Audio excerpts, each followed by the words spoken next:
Dear students, welcome to my YouTube channel. मैं doctor Suraj Pethe आप सभी का स्वागत करता हूं। आज हम लोग पढ़ रहे हैं part two of magnetic field due to electric current. तो पार्ट 2 में हमारा टॉपिक जो है आज हम लोग जो पढ़ने वाले काफी इंपॉर्टेंट टॉपिक है। एग्जाम पॉइंट ऑफ व्यू के हिसाब से 3 मार्क्स का क्वेश्चन इसमें बनता है। Topic name is called as a cyclotron. तो साइक्लोट्रॉन क्या है? तो साइक्लोट्रॉन अगर हम कहें तो ये एक सर्कुलर एक्सेलरेटर है। क्या है? Circular accelerator. ये गोल गोल घुमाने वाला एक ऐसा एक्सेलरेटर है जो वेलोसिटी बढ़ाएगा। वेलोसिटी बढ़ाएगा तो कौन सी एनर्जी बढ़ेगी? काइनेटिक एनर्जी बढ़ेगी। तो इसको अगर पूछा गया तो साइक्लोट्रॉन क्या है, तो ये एक ऐसा डिवाइस है जो इस्तेमाल किया जाएगा एक्सेलरेट यानी स्पीड बढ़ाने के लिए। किसका स्पीड बढ़ाने के लिए? Positive charge particle, only positive charge particle, ठीक है, जो हेवी हो गए। तो कौन से? तो प्रोटॉन एंड ड्यूटेरॉन। तो ऐसे हम लोग चार्ज पार्टिकल कंसीडर करते हैं। तो कौन से चार्ज पार्टिकल कहा हमने? Proton and deuteron. तो ऐसे चार्ज पार्टिकल को हम लोग इस्तेमाल करते हैं जिसका हम क्या करते हैं? स्पीड को बढ़ाते हैं, वेलोसिटीज को इंक्रीज करते हैं। किस लिए? तो in order to study nuclear reactions, यानी कहीं पे हमें अगर बम्बार्डिंग करना है, टारगेट को तोड़ना है, तो वहां पे चार्ज पार्टिकल का इतना स्पीड बढ़ा दीजिए, इतना स्पीड बढ़ा दीजिए, so it will acquire more energy, it will acquire more and more energy. समझ में आ गया? तो इसकी प्रिंसिपल की अगर बात करते हैं तो प्रिंसिपल हमें अभी समझ में नहीं आएगा। प्रिंसिपल समझने के लिए हमें थोड़ा सा उसका वर्किंग पे जाना पड़ेगा। तो before working we will start the construction. Cyclotron का कंस्ट्रक्शन क्या है? तो जैसे कि देखा गया कि साइक्लोट्रॉन में क्या होता है, तो मैंने यहां डायग्राम जो बनाया है, यहां पे आप लोगों को डीज दिखाई दे रहे, डी शेप। क्या शेप? डी शेप दिखाई दे रहे। तो ये D1 एंड D2, तो दो डीज दिखाई दे रहे हैं। तो D1 and D2 is a hollow metallic dees. D1 and D2 hollow metallic dees, ठीक है, डी शेप है इसीलिए दो डीज लिए हैं। अब दो डीज जो लिए उसके एग्जैक्टली सेंटर में, यहां पे आपको गैप दिखाई दे रहा है, ये गैप, ठीक है, उसके एग्जैक्टली सेंटर में हम लोग आयन सोर्स को यूज करेंगे। किससे यूज करेंगे? Ion source. ऐसे इंडिकेट कर रहा हूं, आयन सोर्स, जहां पे हमारा पॉजिटिव चार्ज पार्टिकल एंटर होगा। तो आई को मैंने क्या कहा है? आयन सोर्स, जहां से हमारा चार्ज पार्टिकल इंट्रोड्यूस होने वाला है। अब दो जो डीज हैं, दो डीज को एक दूसरे से कनेक्ट किया जाए। तो दो डीज को एक दूसरे से कनेक्ट करने के लिए हम लोग इलेक्ट्रिक फील्ड का इस्तेमाल करेंगे, ठीक है। बट ये जो हमारी इलेक्ट्रिक फील्ड रहेगी वो ऑसिलेटिंग रहेगी, जिसमें क्या कहा हमने? यहां पे ऑल्टरनेटिंग ये वर्ड यूज किया है। तो हमारा जो इलेक्ट्रिक फील्ड रहेगा वो वेरिएबल रहेगा, positive half and negative half, ठीक है। तो इलेक्ट्रिक फील्ड कितनी? तो काफी ज्यादा। तो कितना? 10,000 वोल्ट। कितना? 10,000 वोल्ट। 10,000 वोल्ट, इतना ज्यादा इलेक्ट्रिक फील्ड रहेगा। और ये ऑल्टरनेटिंग है तो इसका साइकिल का रेट कितना? फ्रीक्वेंसी कितना? तो 10⁻⁷ साइकिल पर सेकंड। 10⁻⁷ साइकिल पर सेकंड, यानी एक सेकंड में 10⁻⁷ टाइम्स ऊपर एंड नीचे, तो इतना उसका फ्रीक्वेंसी होगा, ठीक है। तो ये इलेक्ट्रिक फील्ड से दोनों को कनेक्ट कर दिया।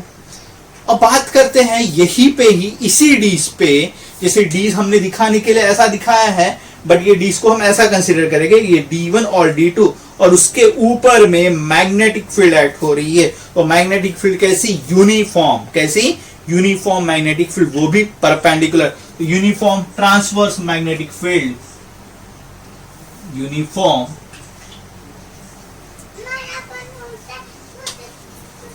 ट्रांसवर्स मैग्नेटिक फील्ड जो कैसी रहेगी, परपेंडिकुलर टू द डीज। ठीक है, तो यहां पे हम लोगों ने काफी लाइट कलर की लाइन से बताया हुआ ये मैग्नेटिक फील्ड जो कैसी ऐड हो रही है, परपेंडिकुलर। अब यहां पे बात करेंगे मैग्नेटिक फील्ड कितना लेंगे, तो मैग्नेटिक फील्ड का भी एक वैल्यू रहेगा। तो कितना मैग्नेटिक फील्ड, तो ऑलमोस्ट 15,000 गॉस, इतना वो मैग्नेटिक फील्ड रहेगा। तो मैग्नेटिक फील्ड का वैल्यू हमने बताया 15,000 गॉस, इतना ये मैग्नेटिक फील्ड रहेगा। ठीक है, मैग्नेटिक फील्ड के लिए हमने यूनिट बताया था, आपको याद अगर होगा तो टेस्ला बताया था और गॉस बताया था, याद है। 1 tesla is equal to 10⁴ gauss. तो यहां तक हम लोगों ने कंस्ट्रक्शन का पार्ट देख लिया। अब और कंस्ट्रक्शन पे आगे कुछ आने वाला है। यहाँ पे हमें एक विंडो भी बनाना है, पर विंडो हम लोग अभी नहीं बनाएंगे। ठीक है, तो कंस्ट्रक्शन के पार्ट में हम लोगों ने दो डीज लिया, D1 D2। वहां पे हम लोगों ने मैग्नेटिक फील्ड भी यूज किया, इलेक्ट्रिक फील्ड भी यूज किया, बोथ आर एक्टिंग साइमल्टेनियसली। याद रखेंगे इलेक्ट्रिक फील्ड का स्ट्रेंथ इतना ज्यादा है, उसके सामने मैग्नेटिक फील्ड का काम नहीं होगा। तो याद रखेंगे electric field is at between the two D's, whereas a magnetic field is act on the D's। ठीक है, वैसी मैग्नेटिक फील्ड D's के अंदर में और D's के बीच में भी काम कर रही है, बट मैग्नेटिक फील्ड का स्ट्रेंथ काफी कम है as compare to electric field. तो इलेक्ट्रिक फील्ड कहाँ काम करेगी, D's के बीच में, और मैग्नेटिक फील्ड कहाँ काम करेगी, D's के अंदर में। ठीक है, अब चलते हैं वर्किंग की तरफ। वर्किंग में क्या होगा अच्छे समझने की कोशिश करते हैं। As soon as we have introduced the source, जैसे ही हमने सोर्स को इंट्रोड्यूस कर दिया, जैसी बात करेंगे पॉजिटिव सोर्स को इंट्रोड्यूस कर दिया, तो पॉजिटिव सोर्स को इंट्रोड्यूस किया and we on the electric and the magnetic field simultaneously. As we on the electric field on the first half cycle, on the first half cycle, first half में क्या होगा, तो ये first half हमारी ऐसी होगी जिसके वजह से हमारा जो D1 है, D1 क्या होगा, पॉजिटिव, और D2 क्या होगा, निगेटिव।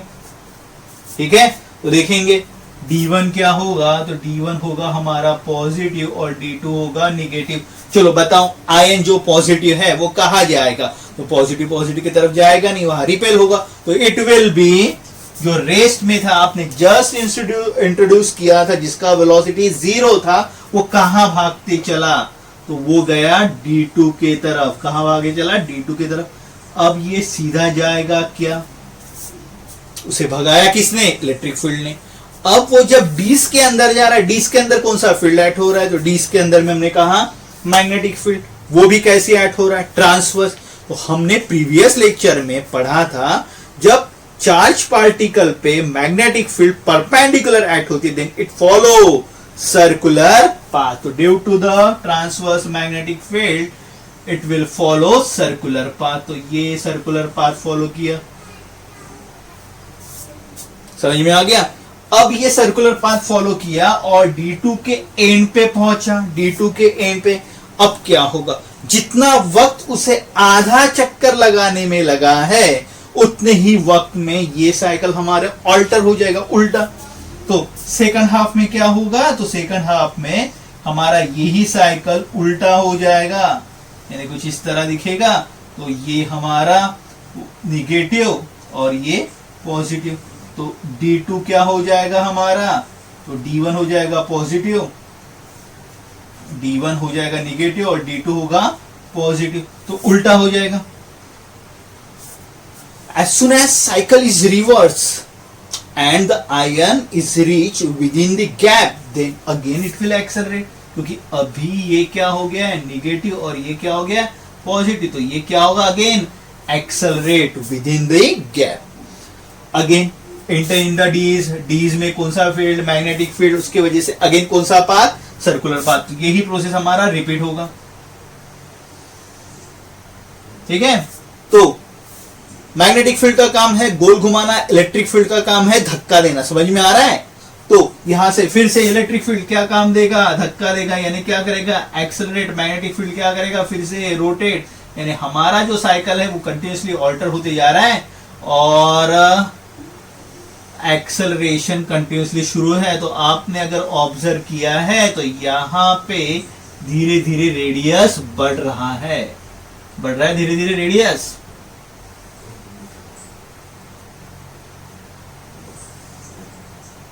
धीरे धीरे रेडियस इंक्रीज हो रहा है। तो अब वापस आते हैं, मैं जैसे कहा था प्रिंसिपल के ऊपर में। देखिए क्या कहा है प्रिंसिपल में हमारे, positive charge particle acquire large amount of energy.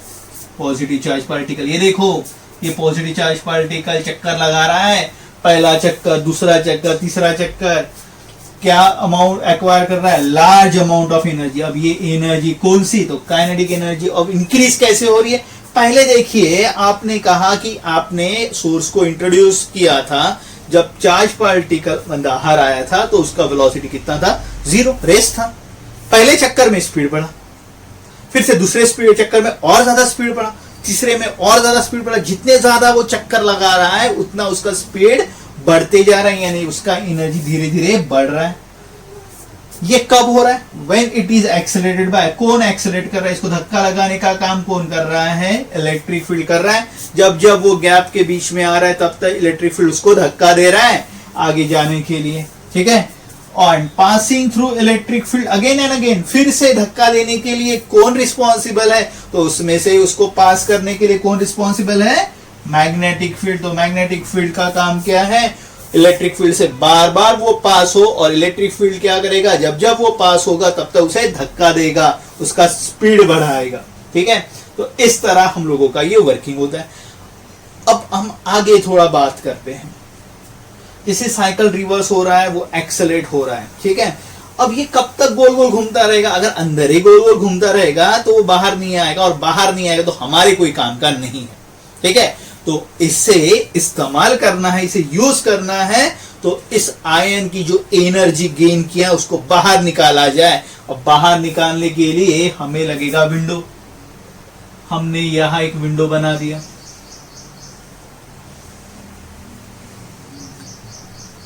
यहां पे W एक विंडो बना दिया। अब इस विंडो से बाहर थोड़ी निकलेगा वो, देखिए उसका पाथ देखिए, तो उसका पाथ जो सर्कुलर एट हो रहा है, तो उसको बाहर निकालने के लिए उसको थोड़ा डिफ्लेक्ट करना जरूरी है। अब इसे डिफ्लेक्ट करने के लिए हम क्या करेंगे, तो इधर अच्छे से ध्यान देंगे, तो इसे डिफ्लेक्ट करने के लिए हम यहां पे एक पॉजिटिव चार्ज पार्टिकल को डिफ्लेक्ट करने के लिए निगेटिव प्लेट लगाएंगे। क्या लगाएंगे, निगेटिव प्लेट। निगेटिव प्लेट जो डिफ्लेक्टर का काम करेगी, क्या काम करेगी, डिफ्लेक्टर का। जिस वजह से तो इसका पाथ जो सर्कुलर हो रहा था, तो वो पाथ को डिफ्लेक्ट करने के लिए आपने क्या लगा दिया है, निगेटिव प्लेट।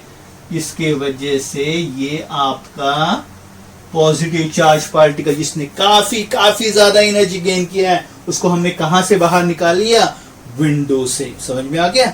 सो ये हमने देखा उसका कंस्ट्रक्शन और वर्किंग। अब बात करते, थोड़ा मैथमेटिकली बात करते कि एग्जैक्टली अंदर क्या हो रहा है। अब हम बात करेंगे कि ये चक्कर लगा रहा है, बराबर है, और चक्कर लगा रहा है तो चक्कर लगाने के लिए कौन सा फोर्स चाहिए, सेंट्रीपिटल फोर्स। हमने काफी शुरुआत में ये पढ़ा है, the necessary force in order to perform circular motion. कौन सा, सेंट्रीपिटल फोर्स। और सेंट्रीपिटल फोर्स एक रिस्पॉन्सिबिलिटी थे, वो सेंट्रीपिटल फोर्स या गोल घुमाने का काम कौन सा फोर्स कर रहा है, वो काम कर रहा है हमारा मैग्नेटिक फोर्स, ठीक है। तो बात करते हैं, centripetal force is provided by which force, magnetic force. तो सेंट्रीपिटल फोर्स मैग्नेटिक फोर्स दे रहा है। सेंट्रीपिटल फोर्स का फॉर्मूला में पता है, mv²/r। mv²/r। m क्या, तो mass of the charge particle, v क्या, speed of the charge particle, r radius, ठीक है। एंड मैग्नेटिक फोर्स का फॉर्मूला क्या है, तो मैग्नेटिक फोर्स का formula q v b sine theta. But मैं साइन थीटा लिखूंगा नहीं, क्योंकि एंगल कितना हो रहा है, 90, और साइन 90 का वैल्यू 1, तो वो लिखने की जरूरत नहीं है। तो यहां से हमें मिलेगा R इज इक्वल टू क्या मिलेगा, R का वैल्यू अगर निकालते हैं तो ये V और ये एक V कम हो जाएगा, तो R is equal to mv upon QB। काफी इंपॉर्टेंट इक्वेशन, इस बेसिस पे क्वेश्चन भी पूछे जाते हैं, रेडियस फाइंड कीजिए। ठीक है, तो किसके ऊपर में, mass, velocity, charge and magnetic field induction. तो आर का हम लोगों ने यहां पे फॉर्मूला निकाला है mv अपॉन QB। तो यहां से एक और बात समझ में आ रही है, आर और V में देखिए यार क्या रिलेशन आएगा। m मास कांस्टेंट है, q चार्ज का वैल्यू कांस्टेंट है, b मैग्नेटिक फील्ड जो आपने अप्लाई किया वो कांस्टेंट है। तो r is directly proportional to the v velocity. तो r directly proportional to the v, यानी रेडियस बढ़ेगा तो क्या बढ़ेगा, वेलोसिटी। तो समझ में आ रहा है ये रेडियस धीरे धीरे धीरे बढ़ते जा रहा है, ये ऐसा क्यों हो रहा है, due to the increase in velocity. तो डायग्राम में आपको जो इंडिकेशन करना है, जहां पे आपने रेडियस धीरे धीरे बढ़ा है, उसके पीछे का रिजल्ट क्या है, रिस्पॉन्सिबल कंपोनेंट कौन सा है, वेलोसिटी वाला। समझ में आ गया। तो ये रिलेशन याद रखना है, तो इसे हम लोग नाम देंगे इक्वेशन नंबर ए। ठीक है, तो यहां तक आप लोग नोट कर लीजिए या आप लोग स्क्रीनशॉट ले लीजिए, क्योंकि फर्दर करने के लिए हम लोगों को इस साइड को हटाना पड़ेगा। ठीक है,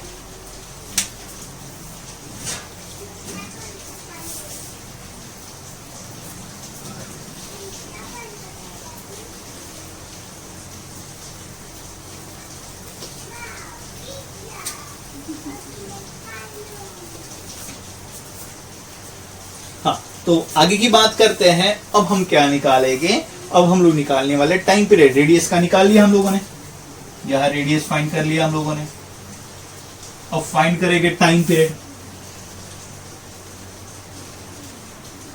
time period and frequency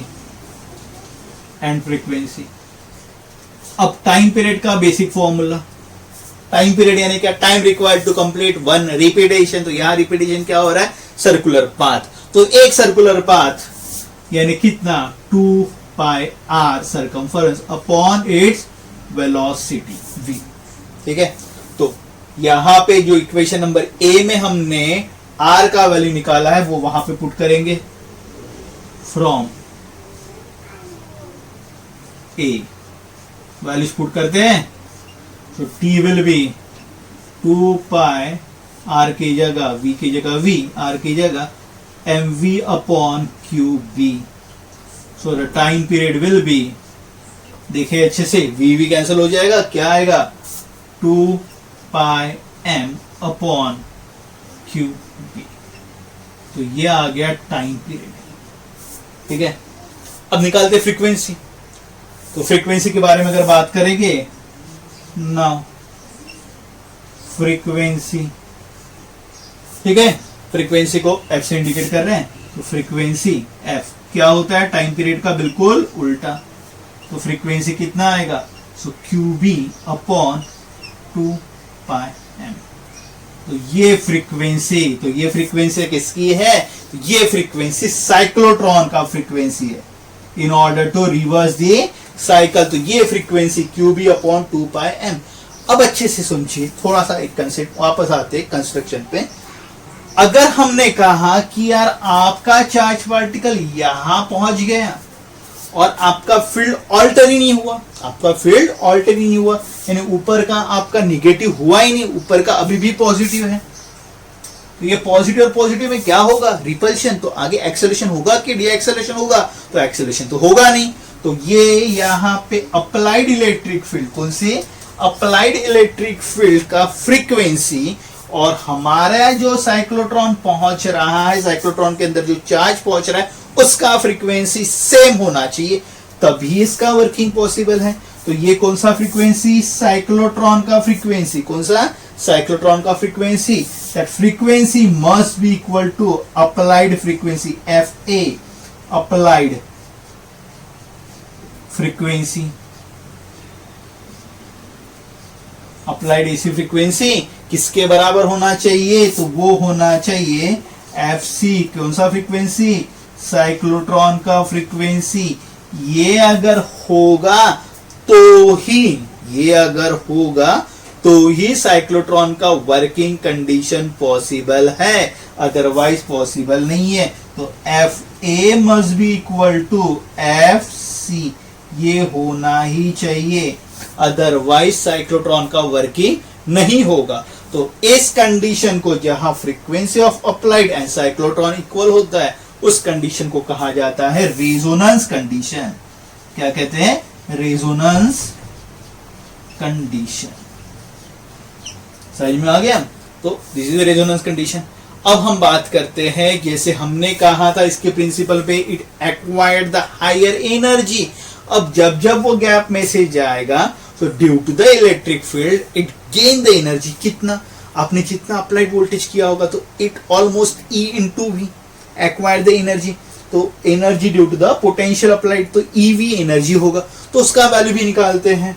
so energy, जैसी बात की है टाइम पीरियड, रेडियस निकाला है हम लोगों ने, टाइम पीरियड निकाला है एंड फ्रीक्वेंसी निकाला है, वैसे ही अब निकालते हैं एनर्जी। एनर्जी, अब एनर्जी कितना गेन करेगा? हर चक्कर में, in one revolution, every revolution, in every revolution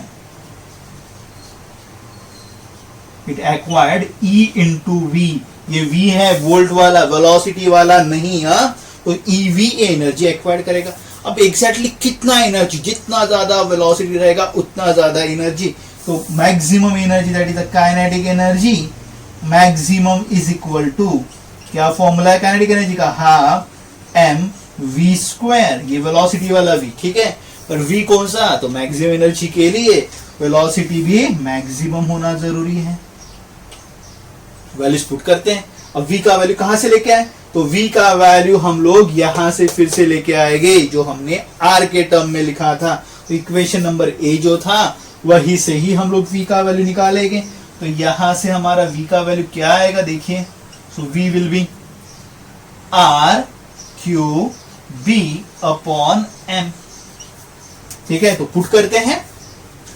so value will be half की जगह हाफ, m की जगह m, और v मैक्स स्क्वायर की जगह क्या आएगा? R max QB upon m, जिसका होल स्क्वायर। समझ में आ गया? तो हम लोगों का यहां पे, जैसे हमने कहा था radius is direct proportional to velocity, तो आपका वेलोसिटी मैक्सिमम यानी रेडियस मैक्सिमम यहां लिखा है R मैक्स। बाकी टर्म्स के लिखने की जरूरत नहीं, क्योंकि क्यू चार्ज बदल नहीं रहा है, मैग्नेटिक फील्ड भी नहीं बदल रहा है, और मास भी बदल नहीं रहा है। तो इसे सॉल्व करेंगे। सो इन अ फाइनल स्टेप क्या आएगा हमारे पास? हाफ, देखिए ये m, और यहां पे नीचे में m², एक कैंसिल हो जाएगा, तो नीचे में सिर्फ मेरे पास m बचेगा। ठीक है, न्यूमरेटर में देखिए R मैक्स, इसका स्क्वायर, Q का स्क्वायर और B का स्क्वायर। ठीक है, तो ये आ गया हमारे पास kinetic energy, maximum kinetic energy acquired by the cyclotron. तो हमने साइक्लोट्रॉन में क्या क्या पढ़ा है, वंस अगेन क्विकली रिवाइज करते। 3 से 4 मार्क्स का इंपॉर्टेंट क्वेश्चन है। सबसे पहले पार्ट में पढ़ा साइक्लोट्रॉन क्या? Circular accelerator. किसे एक्सेलरेट करता है? पॉजिटिव चार्ज पार्टिकल को। क्यों करता है? न्यूक्लियर रिएक्शंस के काम में। ठीक है, अब बात करते हैं नेक्स्ट उसके प्रिंसिपल में। तो उसके प्रिंसिपल में अगर देखा तो इलेक्ट्रिक फील्ड और मैग्नेटिक फील्ड काम करती है। इलेक्ट्रिक फील्ड का काम क्या? एक्सेलरेट करने का, भगाने का काम। मैग्नेटिक फील्ड का काम क्या? बार बार इलेक्ट्रिक फील्ड में लेके आने का, गोल गोल घुमाने का काम। देन उसके कंस्ट्रक्शन के पार्ट में देखा, 2 डीज बनाए थे, हॉलो डीज थे, मेटालिक डीज।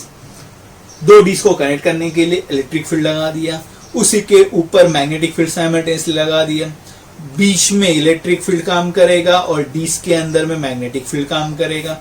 फिर उसके अंदर में हमने टर्म्स निकाले। पहला टर्म निकाला related to the radius. Radius का फॉर्मूला निकाला जो किसके ऊपर डिपेंड है? वेलोसिटी के ऊपर डिपेंड है। देन हमने निकाला टाइम पीरियड। फिर हमें पता चला साइक्लोट्रॉन होने के लिए एक कंडीशन जरूरी है, वो फ्रीक्वेंसी वाला कंडीशन। साइक्लोट्रॉन का फ्रीक्वेंसी और अप्लाइड एसी फ्रीक्वेंसी कैसा होना चाहिए? सेम होना चाहिए, तो ही उसका वर्किंग होगा। उस कंडीशन को नाम दिया, क्या नाम दिया? Resonance condition. और आखिरी में जो इंपॉर्टेंट पार्ट है वो काइनेटिक एनर्जी, वो हमने फाइंड आउट किया। तो हर चक्कर में ईवी एनर्जी गेन करेगा, ई इंटू वी, ई यानी वो चार्ज एंड वी यानी पोटेंशियल।